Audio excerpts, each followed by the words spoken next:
السلام علیکم ورحمۃ اللہ وبرکاتہ۔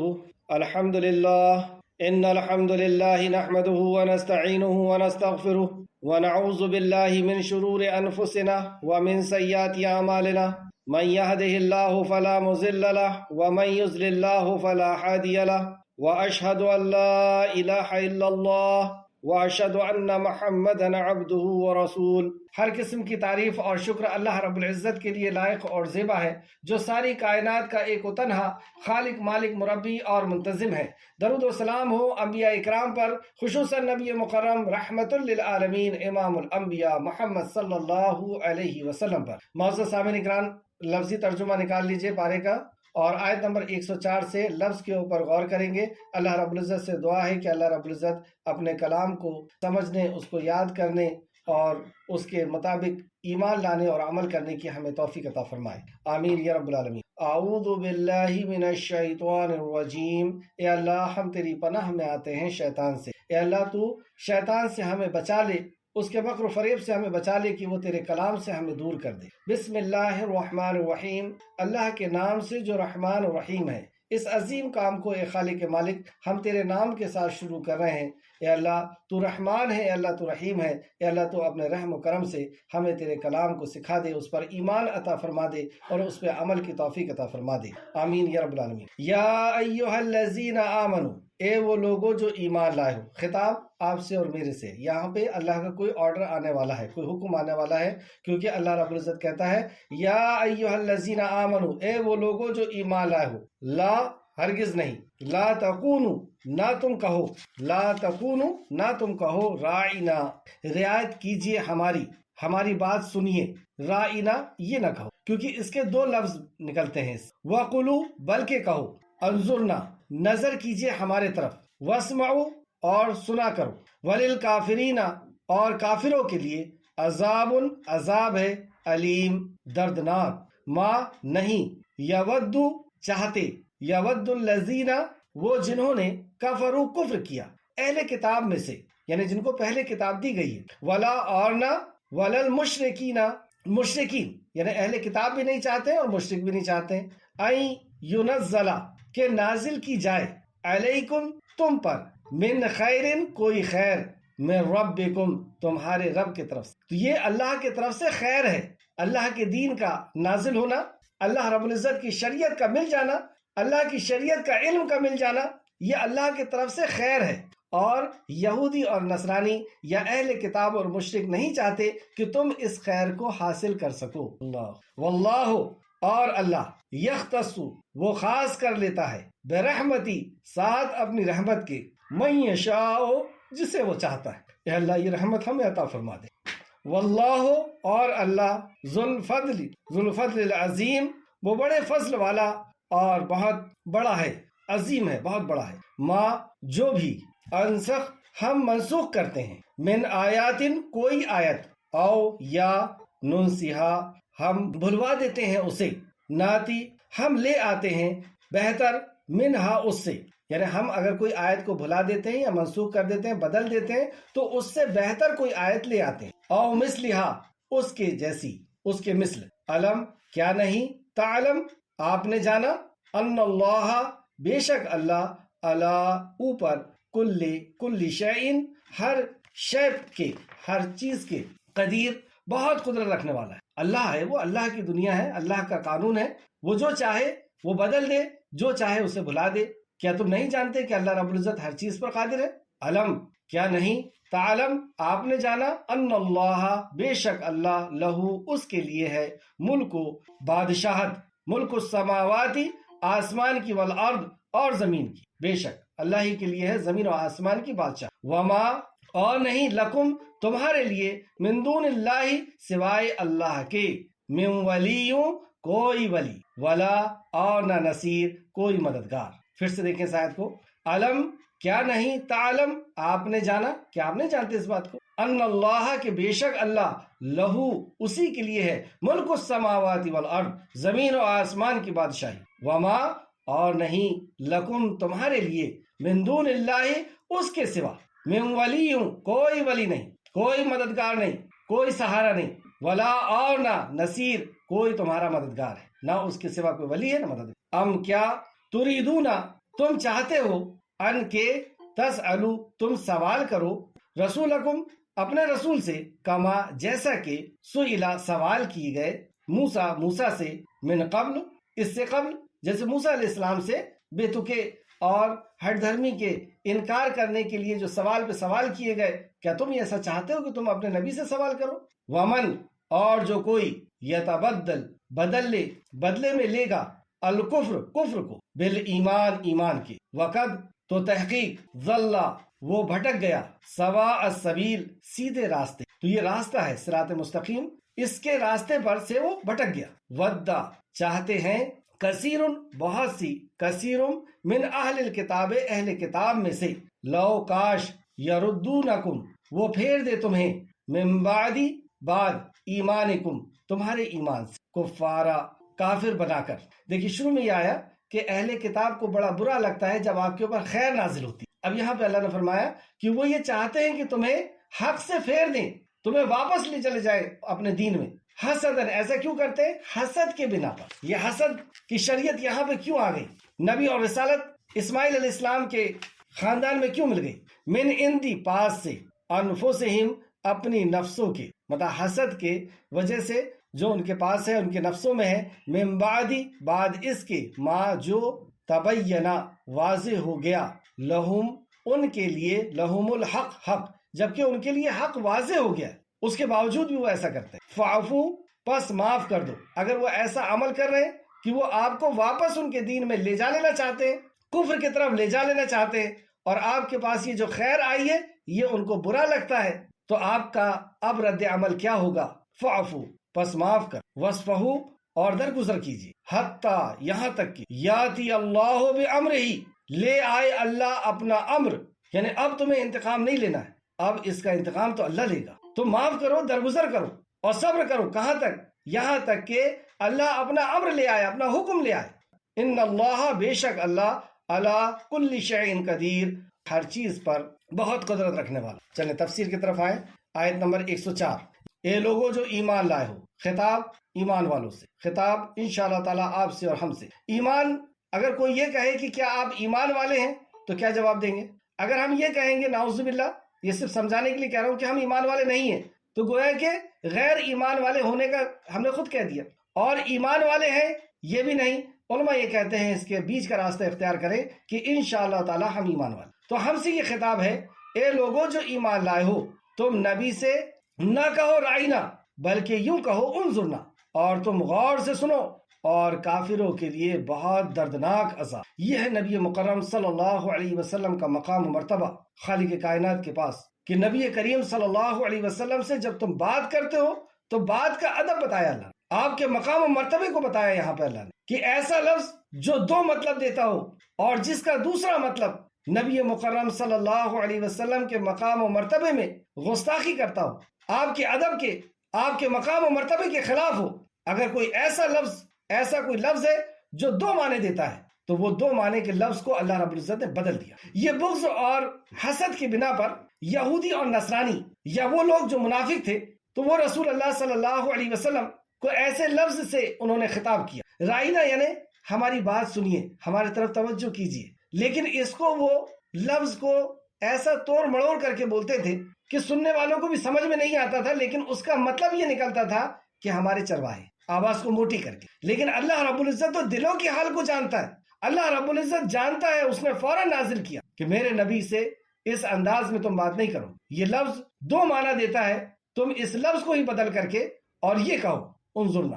اور اگر تم جان بوجھ کر کے نبی کی شان میں گستاخی کرو گے، آپ کے مقام و مرتبے کو جاننے کے باوجود تم نبی کریم صلی اللہ علیہ وسلم کے ساتھ گستاخی اگر کرو گے، آپ کا ادب نہیں کرو گے، تو جان لو اللہ رب العزت نے کہا اور تم غور سے سنو، کافروں کے لیے بہت دردناک عذاب ہے۔ تو ایسے لفظ استعمال کرنا جس سے نبی کی شان میں گستاخی ہو، اللہ رب العزت نے عذاب علیم کی خبر سنا کہ اس کے لیے دردناک عذاب ہے۔ یہ ہے آپ کی بات کرنے میں آپ صلی اللہ علیہ وسلم کے لیے الفاظ کے استعمال کا ادب۔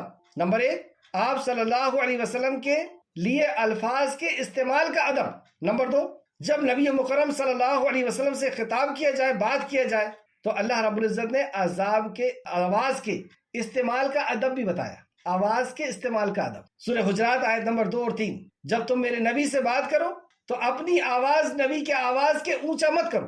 آیت کا میں مفہوم بتا رہا ہوں کہ جب تم نبی کریم صلی اللہ علیہ وسلم سے بات کرو تو آپ کی آواز کے اوپر اپنی آواز مت کرو، یعنی ساؤنڈ نہیں بڑھنا چاہیے رسول اللہ سے، اور اگر بڑھا تو آیت نمبر 3 میں اللہ نے فرمایا کہ اگر ایسا ہوا تو تمہارے اعمال برباد ہو جائیں گے اور تمہیں خبر بھی نہیں ہوگی۔ جو رب آپ کے لیے بات چیت میں، گفتار میں ایسے الفاظ کو قبول نہیں فرماتا جو الفاظ دو معنی دیتے ہوں اور دوسرا معنی آپ کی شان میں گستاخی کرتا ہو، جو رب آپ سے کلام کرنے میں رسول اللہ کے ساؤنڈ سے اونچا ساؤنڈ برداشت نہیں کرتا، قبول نہیں کرتا، تو کیا وہ رب رسول اللہ کے اوپر عمل کرنے سے اس عمل کو قبول کر دے گا؟ جو کام رسول اللہ نے نہیں کیا، جو آپ نے حکم نہیں دیا، جو آپ کی اطاعت اور فرما برداری نہیں تھی، کیا اللہ رب العزت اسے قبول کر لے گا؟ تیسری نکات آپ کی اطاعت کے تعلق سے سورہ احزاب آیت نمبر 66 اور 67، اس میں اللہ سبحانہ وتعالیٰ نے فرمایا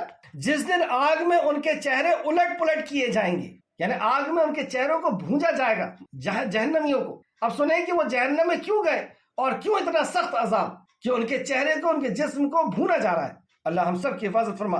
جس دن آگ میں ان کے چہرے الٹ پلٹ کیے جائیں گے تو وہ کہیں گے اے کاش ہم نے اللہ کی اطاعت کی ہوتی اور ہم نے رسول اللہ صلی اللہ علیہ وسلم کی اطاعت کی ہوتی، اور وہ کہیں گے کہ کاش ہمارے رب بے شک ہم نے اپنے سرداروں اور اپنے بڑوں کی اطاعت کی، مطلب اللہ کی، اللہ کے نبی کی اطاعت نہیں کی، ہم نے اپنے سرداروں اور اپنے بڑوں کی اطاعت کی تو انہوں نے ہمیں سیدھی راہ سے بھٹکا دی۔ تو صراط مستقیم اللہ کے کلام اور نبی کے فرمان میں ہے۔ دوسری آیت سورہ آل عمران میں ہی، قل ان کنتم تحبون اللہ فاتبعونی یحببکم اللہ ویغفر لکم ذنوبکم واللہ غفور رحیم۔ اللہ ہم سے اس وقت ہی محبت کرے گا، یہ شرط لگا دی اللہ رب العزت نے، جب ہم نبی کی اطاعت کریں گے، ورنہ کوئی شخص اللہ سے بے لوث محبت کرتا رہے اور اللہ کی محبت میں وہ سب کچھ چھوڑ دے لیکن اللہ رب العزت اس سے محبت نہیں کرے گا۔ شرط بتا دی اللہ رب العزت نے اس آیت میں، قل ان کنتم تحبون اللہ، اے نبی مکرم ان سے کہہ دیجئے کہ اگر یہ اللہ سے محبت کرتے ہیں تو آپ کی اتباع کریں، تب میں ان سے محبت کروں گا، واللہ غفور رحیم، اور ان کے گناہوں کو بخشوں گا۔ تو اللہ رب العزت ہمارے گناہوں کو بخشنے کے لیے شرط لگا دی یہاں پر، اور اللہ سے محبت کی شرط کہ ہمیں نبی مکرم صلی اللہ علیہ وسلم کی اطاعت کرنی ہوگی، اور اگر روگردانی کیے، انکار کیا ہم نے اطاعت سے، تو پھر کیا ہے؟ اللہ رب العزت فرماتا ہے سورہ آل عمران آیت نمبر 32 میں، آپ کہہ دیجئے تم اللہ کی اور اس کے رسول کی اطاعت کرو، پھر اگر وہ منہ موڑیں تو بے شک اللہ کافروں کو پسند نہیں کرتا۔ یہ فتویٰ کس نے دیا؟ اللہ رب العزت۔ آپ کہہ دیجئے ان کو کہ اطاعت ہوگی تو رب کے کلام کی، رسول اللہ کے فرمان کی، اللہ کے کلام اور نبی کے فرمان کے اوپر آ جاؤ، اور اگر وہ انکار کرتا ہے تو کہہ دیجئے کافر سے کہ بے شک اللہ کافروں کو پسند نہیں کرتا۔ یہ ہے کفر، انکار کرنا، سورہ آل عمران آیت نمبر 32۔ اور دوسری جگہ اللہ فرماتا ہے جس نے رسول کی اطاعت کی اس نے اللہ کی اطاعت کی۔ اللہ اکبر۔ سورہ نساء آیت نمبر 80۔ کیوں رسول کی اطاعت اللہ کی اطاعت؟ سورہ نجم آیت نمبر 3 میں اس کا راز بتایا۔ سورہ نجم آیت نمبر 3، اور وہ اپنی خواہشات مرضی سے نہیں کہتے، وہ وہی کہتے وحی یوحا، وہ وہی کہتا ہے جو وحی الہی ہے، یعنی رسول کریم صلی اللہ علیہ وسلم اپنی مرضی خواہش سے کچھ نہیں کہتے، وہ وہی کہتے ہیں جو وحی الہی ہے۔ اس لیے یہاں پہ کہا کہ جس نے نبی کی اطاعت کی گویا کہ اس نے اللہ کی اطاعت کی، یعنی آپ کی زبان مبارک سے جو نکلا اللہ رب العزت نے اس میں مہر لگا دی کہ یہ ساری باتیں اللہ رب العزت۔ اللہ اکبر۔ اور اطاعت کے بغیر کوئی عمل قبول نہیں، کوئی عمل قبول نہیں، وہ کتنے ہی پیسے کا لگا کر کے وہ عمل کیا جائے، کتنا ہی وقت لگا کر کے کیا جائے، کتنی ہی محنت لگا کر کے کی جائے۔ اللہ سبحانہ وتعالیٰ نے فرمایا اطیعوا اللہ واطیعوا الرسول ولا تبطلوا اعمالکم، اللہ کی اطاعت کرو، یا ایھا الذین آمنوا، خطاب ایمان والوں سے کہ اطاعت کرو اللہ کی، اطیعوا اللہ واطیعوا الرسول، اور رسول صلی اللہ علیہ وسلم کی، ولا تبطلوا اعمالکم، اور اپنے عمل کو برباد مت کرو، یعنی وہ عمل برباد ہے جس میں اللہ اور اللہ کے رسول کا حکم نہیں، جس میں آپ کی مہر نہیں، جس میں آپ کی اطاعت و فرمانبرداری نہیں، جس میں آپ کا قول و فعل اور تقریر نہیں۔ یہ سورہ محمد صلی اللہ علیہ وسلم آیت نمبر 33۔ تین چیز ہم نے دیکھا۔ پہلا، آپ صلی اللہ علیہ وسلم کے لیے الفاظ کے استعمال کا ادب بتایا گیا۔ دوسرا، آواز کے استعمال کا ادب بتایا گیا سورہ حجرات میں کہ نبی سے اونچی آواز نہیں ہونا چاہیے ورنہ تمہارے اعمال ختم ہو جائیں گے۔ اور آپ کی اطاعت کا ادب کہ اگر اطاعت نہ کیے تو اللہ رب العزت فرماتا ہے کہ کافروں سے اللہ محبت نہیں کرتا، اور اطاعت کی تو اللہ فرماتا ہے کہ محبت کا وعدہ، اور دوسرا گناہوں کی بخشش، اور اطاعت کیے تو نیکیاں قبول، اور اطاعت نہ کیے تو نیکیاں رد۔ تیسرا آپ کے فیصلے کا، رسول اللہ صلی اللہ علیہ وسلم کسی معاملے میں اگر فیصلہ دے دے اور اس کا اگر کسی نے انکار کر دیا تو یہ اتنی اہم بات ہے کہ اس کی اہمیت کو بتانے کے لیے اللہ رب العزت نے حجر اور شجر کی قسم نہیں کھائی، اپنی کسی مخلوق کی قسم نہیں کھائی، اپنی ذات کی قسم کھا کر کے فرمایا فلا وربک، قسم ہے تیرے پروردگار کی، کوئی شخص اس وقت تک مومن نہیں ہو سکتا جب تک محمد صلی اللہ علیہ وسلم کے فیصلے کو آخری فیصلہ نہ تسلیم کر، اور آپ جو فیصلہ کر دیں اس میں اس کے دل کے اندر کوئی کجی اور کمی بھی نہ ہو، کوئی ڈاؤٹ بھی نہ ہو، کنتو کیسا کیوں کچھ نہیں، یعنی ہمارے کسی مسائل میں اختلاف ہے، ہماری کسی گھر کے مسئلے میں اختلاف ہے، کسی بھی چیز میں کوئی اختلاف ہے، اور اس وقت اللہ کا کلام آ جائے، نبی رحمت صلی اللہ علیہ وسلم کا فرمان آ جائے، حدیث آ جائے، اور اس وقت اگر کسی نے انکار کیا تو اللہ رب العزت قسم کھا کے فرماتا ہے قسم ہے تیرے پروردگار، وہ شخص مومن نہیں، قسم ہے تیرے رب کی، کوئی شخص اس وقت تک مومن نہیں جب تک نبی مکرم صلی اللہ علیہ وسلم کے فیصلے کو آخری فیصلہ نہ تسلیم کر لے، اور جو فیصلہ آپ کر دیں اس سے دل کے اندر کوئی کجی اور کمی بھی اس کے محسوس نہ۔ یہ ہے نبی مکرم صلی اللہ علیہ وسلم کا مقام و مرتبہ، اور آپ سے محبت یہ ایمان کا تقاضا ہے۔ رسول اللہ صلی اللہ علیہ وسلم عمر فاروق کا ہاتھ پکڑے ہوئے ہیں، عمر فاروق فرماتے ہیں کہ یا رسول اللہ، میں دنیا کی ہر چیز سے زیادہ آپ سے محبت کرتا ہوں سوائے اپنی جان کی۔ آپ نے کہا ابھی بات نہیں، ابھی یعنی ابھی تو مومن نہیں۔ آپ نے فوراً اس بات کو بیان فرمائی جس کو آپ نے اپنا یقین بنایا، عقیدہ بنایا، یا رسول اللہ اب آپ مجھے اپنی جان سے زیادہ محبوب، یعنی آپ کا حکم ہو تو سر قلم کر کے آپ کے سامنے رکھ دیا۔ پہلے یہ کہا تھا کہ گھر بار بیوی بچے شہر سب کچھ چھوڑ دوں گا، ہر چیز سے زیادہ آپ محبوب ہیں سوائے اپنی جان کی، جان نہیں چھوڑوں۔ لیکن جب جانا کہ ایمان کا تقاضا ہے یہ، جان سے بھی زیادہ اپنے بیوی بچے اور رشتہ دار، دولت اور شہر اس سے تو زیادہ ہے ہی، لیکن اپنی جان سے بھی زیادہ جب تک محبت نہیں ہوگی رسول اللہ صلی اللہ علیہ وسلم سے، ایمان نہیں ہوگا مکمل۔ تو آپ نے کہا کہ اپنی جان سے بھی زیادہ محبوب ہے، تو کہا کہ اب بات بنی، یعنی اب ایمان والے۔ چلیں وقت کافی ہو جائے گا اس میں، خیر ہم سب جانتے ہیں کہ رسول اللہ صلی اللہ علیہ وسلم پر ایمان لائے بغیر ہمارا ایمان قبول نہیں، رسول اللہ صلی اللہ علیہ وسلم کے اوپر درود و سلام پڑھے بغیر نماز بھی قبول نہیں، ایمان بھی قبول نہیں، نبی مکرم کی اطاعت کیے بغیر عمل قبول نہیں، نبی مکرم سے ہر چیز سے زیادہ محبت کیے بغیر ایمان بھی قبول، اور بے شمار فضائل۔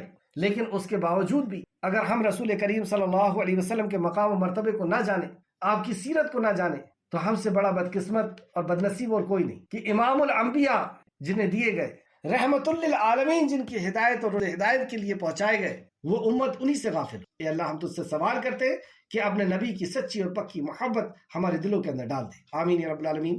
آیت نمبر 104 پھر سے دیکھیں، اے ایمان والو، یا ایھا الذین آمنو، اے وہ لوگوں جو ایمان لائے ہو، تم نبی سے یہ نہ کہو رائنا، بلکہ یہ کہو انظرنا، اور تم غور سے سنو، اور کافروں کے لیے بہت دردناک عذاب ہے۔ اے اہل کتاب میں سے جن لوگوں نے کفر کیا، وہ نہیں چاہتے اور نہ مشرکین ہی چاہتے ہیں کہ تم پر تمہارے رب کے طرف سے کوئی خیر نازل ہو۔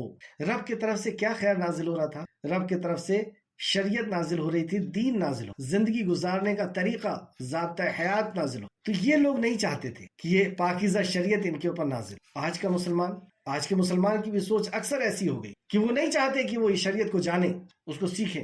لیکن پہلے ایسا تھا کہ صحابہ اکرام انتظار میں ہوا کرتے تھے، اور ایسا سخت ماحول ہوتا تھا مکہ کا تو خاص کر کہ جب کوئی آیت نازل ہوتی تھی دوسروں کو بتا نہیں سکتے تھے، جا نہیں سکتے تھے، آ نہیں سکتے تھے، تو رات میں جب سب سو جاتے تھے تو حضرت علی ایک کھنڈر میں جا کر کے رات میں پہنچتے تھے، اور صحابہ چھپ چھپا کر کے وہاں پہنچتے تھے اور بتاتے تھے کہ آج یہ نازل ہوا ہے تمہارے رب کا۔ دارالارقم میں چھپ چھپا کر کے پہنچتے تھے، اور جو پکڑا جاتا اسے بے تحاشا مارا جاتا۔ تو کیا نازل ہوا ہے ہمارے رب کی طرف سے، کیا احکام آئے ہیں، کیا حکم آیا ہے ہمارے خالق کا، اس کو جاننے کی ایسی بے چینی، ایسی محبت ہوا کرتی تھی، اور ان لوگوں کی شدید نفرت کہ نہ پہنچے ان تک کوئی خیر اللہ رب العزت کے۔ تو اہل کتاب میں سے جن لوگوں نے کفر کیا، وہ نہیں چاہتے، کفر کیا نہیں، انکار کیا رسول اللہ صلی اللہ علیہ وسلم شریعت کا، قرآن کا، تو وہ نہیں چاہتے، اور نہ مشرکین ہی چاہتے ہیں کہ تم پر تمہارے رب کی طرف سے کوئی خیر نازل ہو۔ تو خیر نازل ہو میں اللہ رب العزت کی طرف سے کوئی رحمت آئے، کوئی خیر آئے، اور اللہ اس کے لیے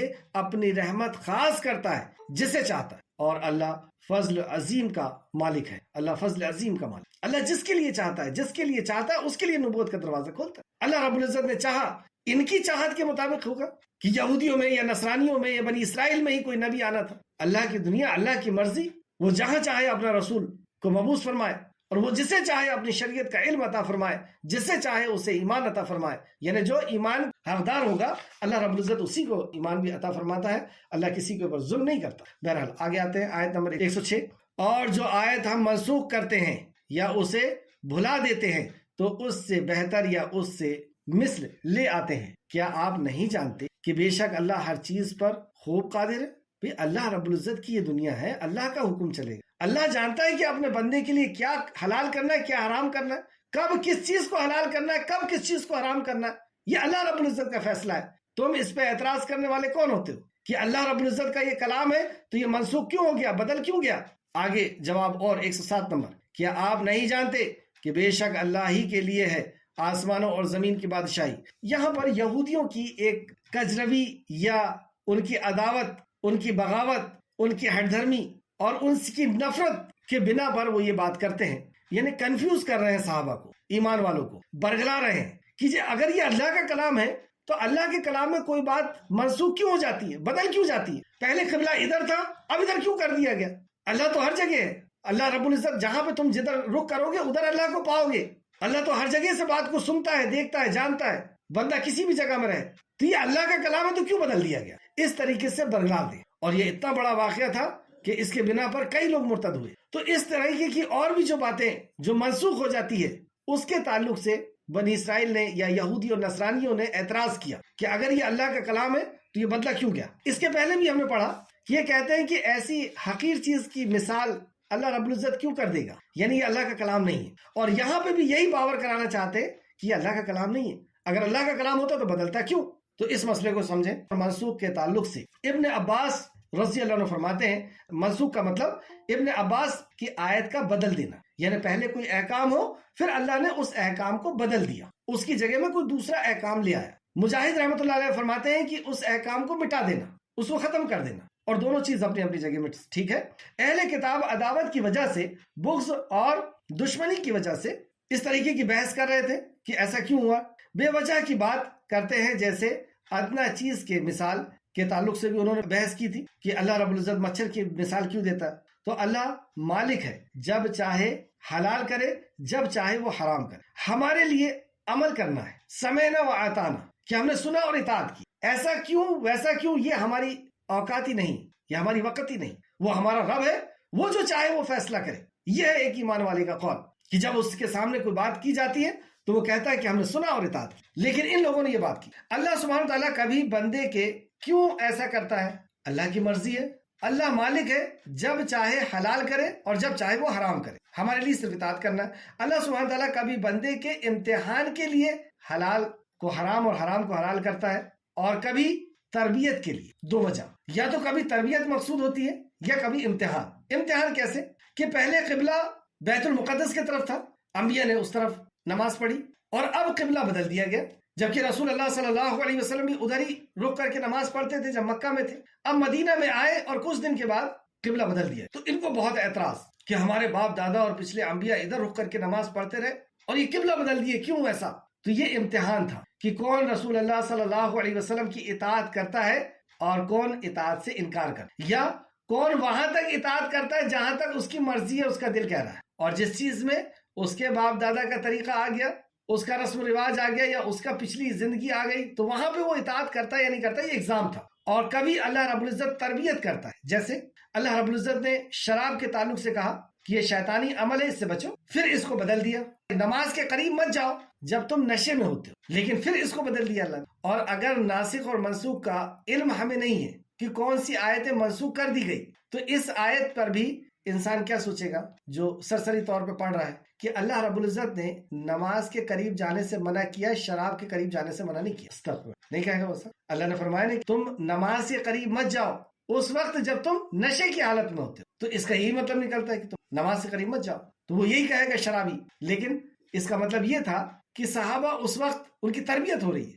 اور صحابہ کے لیے نماز چھوڑنا بہت بھاری تھا، کیونکہ یہ اللہ رب العزت سے کلام کرنے کا ایک موقع تھا، تو صحابہ کے لیے نماز کے قریب شراب چھوڑنا آسان ہو گیا. پھر تیسرا اسٹیپ آیا, یہ تربیت کا سسٹم تھا. پھر تیسرے اسٹیپ میں اللہ رب العزت نے کہا حرام, ہر خمر, ہر نشاور چیز جو دماغ کو ڈھانک دے وہ تمہارے لیے حرام. جس طریقے سے آپ دیکھیں اسی طریقے سے عاشورے کا روزہ پہلے فرض تھا, لیکن پھر بعد میں رمضان المبارک کا مہینہ اور رمضان المبارک کا پورا روزہ جو ہے فرض ہو گیا اور یہ منسوخ ہو گیا. یعنی اس میں روزے ہیں لیکن فرض نہیں, فرض کے درجے سے کم کر دیا. یہ ناسخ اور منسوخ کر دینا یہ کیا بنی اسرائیل میں نہیں تھا, اہل کتاب میں نہیں تھا, ان کی شریعت میں بھی تھا, لیکن اصل میں وہ ہٹ دھرمی ہے, وہ بغض ہے, وہ نفرت ہے, انہیں شریعت سے کوئی مطلب نہیں ہے. ورنہ اگر یہ شریعت کو دیکھتے ہوتے تو ان کی شریعت میں بھی اور آدم علیہ السلام سے یہ چلا آ رہا ہے کہ اللہ رب العزت جب چاہتا ہے جس حکم کو باقی رکھتا ہے اور جب چاہتا ہے اس کو بدل دیتا ہے, کیونکہ بندے کی تربیت مراد ہوا کرتی ہے, کیونکہ بندہ اس وقت اس عمل کی پوزیشن میں نہیں ہوتا ہے. یہ بندے کی کمزوری ہے کہ وہ ایک دم سے شراب نہیں چھوڑ سکتا تھا, تو اللہ رب العزت نے تدریجاً تھوڑا تھوڑا کر کے اس کو حرام کیا. تو یہ بندے کی کمزوری تھی. یا اللہ رب العزت نے دنیا کو دکھانا تھا کہ کون نبی مکرم کا مطیع اور فرما بردار ہے اور کون نبی مکرم کا مطیع اور فرما بردار نہیں ہے. جیسے کبھی کبھی ہم کسی پہ عمل کرتے رہتے ہیں اور اچانک کوئی حدیث ہمارے سامنے آتی ہے اور اس حدیث کی ہم تحقیق کرتے ہیں اور وہ حدیث صحیح نکل جاتی ہے کہ ہاں صاحب یہ تو بخاری میں ہے, مسلم میں ہے, ترمذی میں ہے, یہ حدیث صحیح ہے. اب ہمارا ایگزام کہ اب ہم کیا کرتے ہیں, اطاعت کرتے ہیں یا اپنے پچھلے ہی روش پر, کیونکہ پہلے لوگ اس پہ چلے آئے ہیں تو اسی پہ ٹکے رہتے ہیں کیا. تو یہ آزمائش ہے اللہ رب العزت. بہرحال پچھلی قوم میں منسوخ کا سسٹم دیکھتے ہیں. آدم علیہ السلام کے لیے ایک ٹائم میں جو بیٹا ہوا ہے اور دوسرے ٹائم میں جو بیٹی ہوئی ہے ان دونوں کا نکاح حلال تھا, لیکن بعد کی شریعت میں بہن بھائی رہے اور حرام ہو گیا. نوح علیہ السلام جب کشتی سے اترے تو حیوان اس وقت حلال تھے, جانور حلال تھے, لیکن بعد میں کچھ جانوروں کو حرام کر دیا گیا. اس طریقے سے یعقوب علیہ السلام اور آپ کی قوم میں دو بہنوں سے ایک ساتھ نکاح کیا جا سکتا. یعقوب علیہ السلام کی شریعت میں یعقوب علیہ السلام یا ان کی قوم دو بہنوں کو ایک ساتھ نکاح میں رکھ سکتے, لیکن بعد میں حرام کر دیا گیا کہ دو بہنوں کو نکاح میں نہیں رکھ سکتے اور ہماری شریعت میں بھی نہیں رکھ سکتے. اسی طریقے سے ابراہیم علیہ السلام کو اللہ رب العزت نے حکم دیا کہ بیٹے کو ذبح کر دو, اور جب چھری چلنے لگی تو اللہ رب العزت نے اس کو منسوخ کر دیا, بدل دیا, بیٹے کی جگہ میں دمبے کو لے آیا. بنی اسرائیل کو بچڑے کی عبادت کی وجہ سے اللہ رب العزت نے سخت سرزنش کی, پکڑ کی اور ان کی توبہ کے لیے طے کیا کہ تم ایک دوسرے کو قتل کرو. اور ایک دوسرے کو جب قتل کرنے لگے اور موسیٰ علیہ السلام نے جب اللہ رب العزت سے دعائیں کی, اللہ رب العزت نے طے کیا اور اللہ رب العزت نے اس کو منسوخ کر دیا کہ ٹھیک ہے معاف کیا جاتا ہے. اگر اللہ رب العزت اس حکم کو نہ روکتا تو ساری بنی اسرائیل حرف غلط کی طرح صفائی ہستی سے مٹا دیے. حرف غلط جس طریقے سے مٹا دیا جاتا نا, ختم, ایسا ہو جاتا ان کا. لیکن اللہ نے رحم کیا اور اللہ کی مرضی ہے کہ اللہ رب العزت نے ان لوگوں کو باقی رکھا. بہرحال تو یہ پچھلی شریعت میں بھی تھا, لیکن انہیں شریعت سے مطلب نہیں ہے. انہیں تو یہ ہے کہ کس بات کو ہم اٹھا کر کے مسلمانوں کو برگلائیں, کیسے ان کو ایمان سے خالی کریں, کیسے ان کو نبی کی نفرت دلائیں, کیسے صحابہ کی نفرت پیدا کریں ان کے دلوں میں, اور کیسے ان کو دین سے دور کریں, اللہ کے کلام اور نبی کے فرمان سے دور کریں. کیا صبحات ہم ڈال سکتے ہیں؟ ڈال دیں. آیت نمبر 106 کو پھر سے دیکھتے ہیں. جو آیتیں ہم منسوخ کر دیتے ہیں یا اسے بدل دیتے ہیں تو اس سے بہتر یا اس کے مثل لے آتے ہیں, یا تو ویسی لا لیتے ہیں یا اس سے مثل یا اس سے بہتر ہم تمہارے لیے احکام لے کر کے آتے ہیں جو اور زیادہ تربیت میں اونچا ہو, جو اور زیادہ بہتر ہو. جیسے پہلے شراب کی برائی بتائی گئی, پھر اس کے ساتھ نماز کی انکار کیا گیا, اور پھر اور بہتر کہ ختم. عمر فاروق بار بار یہی خواہش کر رہے تھے کہ اس کے لیے کوئی بہتر فیصلہ آ جانا چاہیے, اس کے لیے بہتر فیصلہ آ جانا چاہیے, اس کے لیے خمر کے لیے, نشاور چیز کے لیے آگے فیصلہ, یا ویسے ہی بدل کر کے لا لیتے ہیں. اللہ رب العزت تو کیا آپ نہیں جانتے کہ بے شک اللہ ہر چیز پر خوب قادر ہے. بے شک اللہ قادر ہے اور اللہ بہتر فیصلہ کرنے والا. اللہ اپنے بندے کے لیے کیا حلال ہے کیا حرام ہے اسی کے علاوہ اور کوئی نہیں جان سکتا. آیت نمبر 107 کیا آپ نہیں جانتے کہ بے شک اللہ ہی کے لیے ہے آسمانوں اور زمین کی بادشاہی, وہ بادشاہ ہے, دنیا اس کی ہے, حکم اس کا چلے گا, اور تمہارے لیے اللہ کے سوا نہ کوئی حمایتی ہے اور نہ کوئی مددگار. فیصلہ کن بات, دو ٹوک بات, یہ چیلنج. اور تمہارے لیے اللہ کے سوا میں سب آ گئے, سارے فرشتے, سارے نیک لوگ, سارے انسان اور ساری مخلوق, اور تمہارے لیے اللہ کے سوا نہ کوئی حمایتی ہے, ولی ہے. وَمَا لَكُمْ مِن دُونِ اللَّهِ, اللہ کے سوا من ولی, کوئی ولی نہیں, کوئی تمہارا حمایتی, کوئی تمہارا سہارا, کوئی تمہارا داتا, کوئی تمہیں دینے والا, کوئی تم سے چھیننے والا نہیں. من ولی ولا نصیر, اور نہ کوئی تمہارا مددگار ہے. نہ تمہیں کوئی کچھ دے سکتا ہے, نہ کوئی تم سے چھین سکتا ہے, نہ تمہیں روک سکتا ہے، اللہ رب العزت اگر کچھ دینا چاہے تو نہ کوئی روک سکتا ہے اور نہ کچھ ختم کر سکتا ہے۔ آیت کو پھر سے دیکھیں، کیا آپ نہیں جانتے کہ بے شک اللہ ہی کے لیے ہے آسمانوں اور زمین کی بادشاہی، یعنی زمین و آسمان اور اس کے اندر جتنی بھی چیزیں ہیں اس کی بادشاہی اللہ کی، یعنی اس کی مرضی کے بغیر کوئی چیز کسی کو کوئی نہیں دے سکتا، اور کوئی مالک ہی نہیں ہے۔ جب مالک نہیں ہے تو کوئی کیسے دے سکتا ہے؟ بھئی اس گھر کا مالک میں ہوں، میں چاہوں گا جس کو چاہوں جو چیز اٹھا کر کے دے دوں، تو زمین و آسمان کا مالک تو وہ ہے، اور اس کے درمیان جتنی بھی چیزیں، اور پھر وہ بادشاہ بھی ہے، اس کا حکم چلتا ہے، اس کی ملکیت ہے۔ جیسے رب کے اندر آتا ہے نا خالق، مالک، مالک ہے وہ، ملکیت کسی اور کو نہیں دیا اس نے کہ کسی اور کو ملکیت دے دے تو پھر وہ اٹھا کے دے سکتا ہے۔ اور پھر وہی مدبر بھی ہے، وہی زمین و آسمان کا مالک ہے، بادشاہ ہے، اور تمہارے لیے اللہ کے سوا نہ کوئی حمایتی ہے، کوئی تمہاری حمایت نہیں کر سکتا، اور نہ ہی کوئی تمہارا مددگار ہے۔ مددگار، مدد کے اندر دونوں چیز آتی ہے، یعنی تمہاری ضرورتوں کو بھی کوئی پورا نہیں کر سکتا، کوئی مدد نہیں کر سکتا تمہاری ضرورت میں، اور نہ تمہاری مصیبت میں تمہاری کوئی مدد کر کہ اس مصیبت کو دور کر دے، اور نہ ہی تمہاری کوئی ضرورت پوری کر سکتا سوائے اللہ رب العزت۔ یہ چیلنج، اور اس کے علاوہ جہاں پر بھی کوئی بھی جا رہا ہے تو یہ اندھ وشواس۔ کچھ لوگ یوں کہتے ہیں کہ پھر وہاں پہ بھیڑ کیوں ہے جب وہاں سے نہیں مل رہا ہے؟ تو اس کا جواب یہ ہے کہ انسان بہت جلد باز بھی اصل میں پیدا کیا گیا ہے، اور جب اسے علم نہیں ہوتا، اس کو اللہ کی معرفت نہیں ہوتی، اور اللہ رب العزت ہر چیز کا ایک فیصلہ طے کر دیا اللہ نے۔ جیسے اگزامپل کے طور پر کسی کا نکاح ہوا اور اللہ رب العزت نے طے کیا ہوا ہے کہ اس کا نکاح اس سن میں ہوگا، جیسے ہمارے لیے اس نے طے کیا کہ اس سن میں آؤ گے، اس دیش میں آؤ گے، اس گھر میں آؤ گے، اس خاندان میں آؤ گے، اسی حساب سے ہم آ گئے اس دنیا کے اندر۔ تو اسی حساب سے اللہ رب العزت نے کسی کا نکاح ہوا طے کر دیا اللہ نے کہ 4 سال کے بعد اس کے ہاں بچہ ہوگا، بیٹا ہوگا۔ 1 سال کسی نے آ کر کے سمجھایا کہ چلو فلاں کے یہاں چلتے ہیں، وہ فلاں کے یہاں چلا، نہیں ہوا کچھ۔ دوسرے 4 سال پھر کسی نے آیا سمجھایا کہ فلاں کے یہاں چلو، پھر فلاں کے یہاں چلا، پھر نہیں ہوا کچھ۔ تیسرے سال پھر چلا گیا، پھر نہیں ہوا کچھ۔ چوتھے سال پھر کہیں چلا گیا، اور چوتھے سال تو اللہ نے لکھ دیا تھا ہونا ہے اس کو، اور اس سال تو اس کو ہونا ہی تھا۔ اب اس کا یقین، یہی ایگزام ہے، اس کا یقین وہاں بن گیا۔ اس کو کہتے ہیں اندھ وشواس، اندھا یقین، بغیر جانے بوجھے، بغیر سمجھے کہ کون زمین و آسمان کا مالک ہے، کون خالق ہے، جو رنگ نہیں بدل سکتا۔ اگر کوئی یہ کہے کہ جس نے تمہیں اولاد دیا ہے، میری بہن سانولے کلر کی ہے اور اس کی نکاح نہیں ہو رہا ہے، تم جاؤ اس کا کلر بدلوا دو، تو کیا کہے گا؟ نہیں۔ تو جو رنگ نہیں بدل سکتا وہ پوری اولاد کیسے دیتا ہے؟ تو اللہ رب العزت نے یہاں فیصلہ کن بات بتائی، اور تمہارے لیے اللہ کے سوا نہ کوئی حمایتی ہے اور نہ کوئی مدد، نہ تمہاری مصیبت کو کوئی دور کر سکتا اور نہ تمہاری حاجتوں کو کوئی تمہاری پوری کر سکتا سوائے خالق کائنات۔ یہ ایک توحید کے موضوع پر ایک آیت تھی، آیت نمبر 108 دیکھتے ہیں۔ اے مسلمانوں، کیا تم چاہتے ہو کہ تم اپنے رسول سے سوال کرو جیسے اس کے پہلے موسیٰ سے سوال کیے گئے تھے؟ اب دیکھیے ادب، پھر آئیے بات کہ نبی مکرم صلی اللہ علیہ وسلم سے سوال کرنے کا بھی ادب، بات کرنے کا ادب۔ تو بات کرنے میں آپ ضرورت سے زیادہ سوال نہیں کر سکتے، جو سوال نبی پوچھے اس کا جواب دینا ہے۔ اور صحابہ اکرام تو جیسے امام بخاری نے اور مسلم نے ایک حدیث لے کر کے آئے کہ رسول اللہ صلی اللہ علیہ وسلم نے فرمایا، بے شک آپ صلی اللہ علیہ وسلم فضول گفتگو، یعنی زبردستی کی باتیں، کیل اور قال، جس کیوں، کیسا، کیوں، تو زبردستی کی گفتگو، فضول گفتگو، کثرت سوال اور مال کے ضائع کرنے سے منع فرمایا کر۔ بخاری شریف حدیث نمبر 7292 اور مسلم شریف حدیث نمبر 593۔ سوال کے ہی تعلق سے صحیح مسلم میں ہے کہ آپ صلی اللہ علیہ وسلم فرمایا آپ نے کہ مجھے چھوڑ دو جب تک میں تمہیں چھوڑے رکھوں، کیونکہ تم سے پہلے لوگوں کو کثرت سوال، مجھے چھوڑ دو یعنی مجھ سے سوال نہ کرو زیادہ جب تک کہ میں خود تمہیں نہ بتاؤں۔ اور پھر آپ نے فرمایا کیونکہ تم سے پہلے لوگوں کو کثرت سوال اور اپنے انبیاء سے اختلاف ہی کے نے تباہ و برباد کر دی۔ کثرت سوال اور نبی سے اختلاف کی وجہ سے ہی ان کو تباہ اور برباد کیا گیا۔ لہٰذا جب میں تمہیں کوئی حکم دوں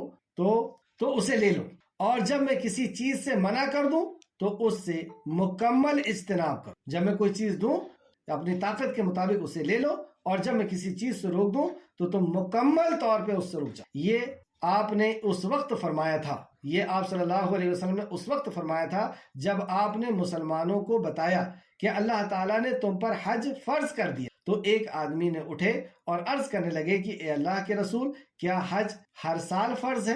مطلب رسول اللہ نے فرمایا کہ حج تمہارے پر فرض ہے، خاموش رہتے۔ لیکن ایک صاحب نے اٹھے اور کہا کہ یا رسول اللہ، کیا ہر سال فرض ہے؟ تو اس نے، آپ خاموش رہے، تو اس نے 3 بار یہ پوچھا۔ آپ خاموش تھے لیکن انہوں نے کیا کیا، 3 بار پوچھ لیا یہ، تو آپ خاموش رہے۔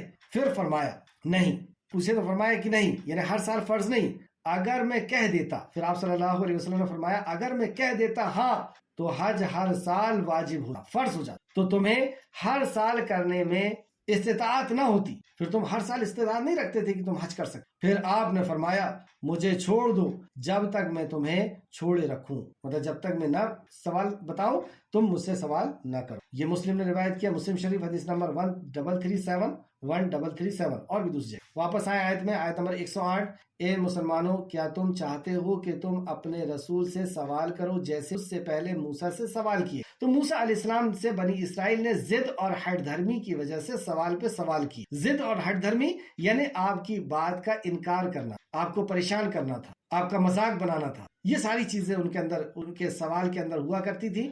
تو ایسے سوال کرنے سے رسول اللہ صلی اللہ علیہ وسلم سے منع کر دیا گیا، اور بھی سوال کرنے سے منع کر دیا گیا، یہاں تک کہ صحابہ اکرام فرماتے ہیں کہ ہم خاموش بیٹھے رہا کرتے تھے آپ کی مجلس میں آ کر کے کہ رسول کریم صلی اللہ علیہ وسلم کچھ احکام و مسائل ہمیں بتائیں گے، کچھ دین کی بات بتائیں گے، اور ہم اس انتظار میں رہتے تھے کہ کوئی بدو آئے، یعنی کوئی گاؤں کا دیہاتی آئے اور وہ کوئی سوال کرے اور ہم سن لیں۔ یہ ادب تھا نبی مکرم کی، کیا شان تھی رسول کریم صلی اللہ علیہ وسلم کی کہ آپ دیکھیں ہر چیز میں کہ جو روزانہ ساتھ میں رہتے ہیں ان کے بیچ میں تکلف ختم ہو جاتا ہے، یعنی ان کے بیچ میں ادب اور احترام ختم ہو جاتا ہے۔ صحابہ دن رات ساتھ میں رہتے تھے، لیکن ایسا ادب احترام، ایسا رعب رسول کریم صلی اللہ علیہ وسلم کی شخصیت کا کہ روزانہ ساتھ میں رہنے کے بعد بھی ان کی سوال کرنے کی خاموشی سے بیٹھے ہوئے انتظار کر رہے ہیں کوئی بدو آئے اور وہ کچھ کہہ دے، اور ہمیں کچھ انتظار کر رہے ہیں کب رسول کریم صلی اللہ علیہ وسلم کی صحبت مل جائے، کب ہم کو مجلس میں بیٹھنے کو مل جائے۔ ایک صحابی رات بھر باہر انتظار کر رہے کہ رات میں آپ اٹھیں گے تو میں وضو کے لیے پانی دوں۔ ایسے صحابہ نبی کریم صلی اللہ علیہ وسلم سے محبت اور آپ کی ادب کرنے والے۔ اور آگے اللہ فرماتا ہے اور جس نے ایمان کے بدلے میں کفر اختیار کی تو بے شک وہ سیدھی راہ سے بھٹک۔ اس کو بھی اللہ نے کفر کہا کہ اگر تم اس طریقے سے بے ادبی کرتے ہو۔ اہل کتاب میں سے بہت سے، آیت نمبر 109، اہل کتاب میں سے بہت سے یہ چاہتے ہیں کہ کاش، اب دیکھیں سن لیں ہم لوگ کہ اہل کتاب کی کیا خواہش ہے، یا جو غیر ایمان والے ہیں ان کی کیا، اہل کتاب سے مراد یہاں پر وہی ہے غیر ایمان والے، تو غیر ایمان والوں کی ہمارے لیے کیا خواہش۔ اہل کتاب میں سے بہت سے چاہتے ہیں کہ کاش وہ تمہارے ایمان لانے کے بعد تمہیں پھیر کر کافر بنا دے، یہ ان کی خواہش۔ ہم کیا سوچتے کہ ان کے ساتھ خوب گھل مل جائیں گے اور ایکتا بتائیں گے، یا ان کے ساتھ خوب اچھے سے رہیں گے تو یہ مان جائیں گے خوش؟ یہ اس وقت تک خوش نہیں ہوں گے جب تک ان کے رنگ میں ہم نہیں رنگیں، جبکہ تک ان کی مشابہت اختیار نہیں کرتے، عقائد میں ہو یا مسائل میں۔ پہلے تو عقیدے پہ ہی وار کریں گے کہ ہماری جو عقیدت ہے، ہماری جو سوچ ہے ویسی تمہاری، تو یہ ہے ان کی خواہش۔ تو اللہ رب العزت ان کی سنگت سے ہمیں محفوظ رکھے۔